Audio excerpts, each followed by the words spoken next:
परिवहन विभागाच्या माध्यमातून बाईक टॅक्सीचा प्रस्ताव हा मंत्रिमंडळाच्या मान्यतेकरता ठेवण्यात आला होता आणि माननीय मुख्यमंत्री श्री देवेंद्रजी फडणवीस, उपमुख्यमंत्री श्री एकनाथ शिंदे आणि उपमुख्यमंत्री श्री अजितदादा पवार यांच्या नेतृत्वाखाली झालेल्या या बैठकीमध्ये सर्व मंत्री महोदयांनी बाईक टॅक्सीला महाराष्ट्रामध्ये आज परवानगी दिलेली आणि त्या माध्यमातून बाईक टॅक्सीला परवानगी दिल्यानंतर ही बाईक आम्ही या महाराष्ट्रामध्ये राबवणार आहोत।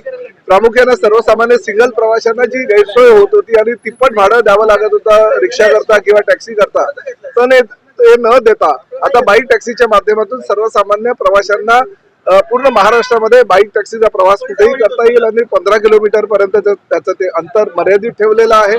प्रामुख्याने 50 बाईक एकत्रितपणे घेणाऱ्या संस्थेला पूर्ण ती परवानगी देण्यात येईल आणि प्रामुख्यानं महिलांच्या सुरक्षिततेच्या दृष्टिकोनातून अतिशय चांगले नियमावली आम्ही बनवले। अजूनही काही त्याच्यामध्ये नियमामध्ये काही ऍड करायचे असेल गोष्टी त्याही आम्ही ऍड करतो, परंतु 2 प्रवाशांमध्ये असलेलं पार्टिशन आणि त्याचबरोबर पावसाळ्यामध्ये प्रवाशांना सुखसोयी उपलब्धता व्हावी, पावसामध्ये भिजू नये याकरता पूर्णपणे वरती कव्हर असलेल्या ई बाईकलाच आम्ही परवानगी देणार आहोत आणि प्रामुख्यानं ई बाईकला प्रमोट करण्याच्या दृष्टिकोनातून ही जे धोरण आहे राज्य शासनाने ठरवलेलं आहे त्या माध्यमातून आम्ही त्याला आज परवानगी मागितली आणि मंत्रिमंडळाचे मी आभार मानतो की त्यांनी याला मान्यता दिली। महिला प्रवाशांची सुरक्षा कशी असेल? महिला प्रवासी सुरक्षा आता प्रवाशांच्या सुरक्षिततेच्या दृष्टिकोनातून आम्ही भरपूर उपाययोजना केलेल्या आहे। अजूनही काही आमच्याकडे जे पर्याय उपलब्ध होतील त्यानुसार त्या नियमावली आम्ही आणणार आहोत,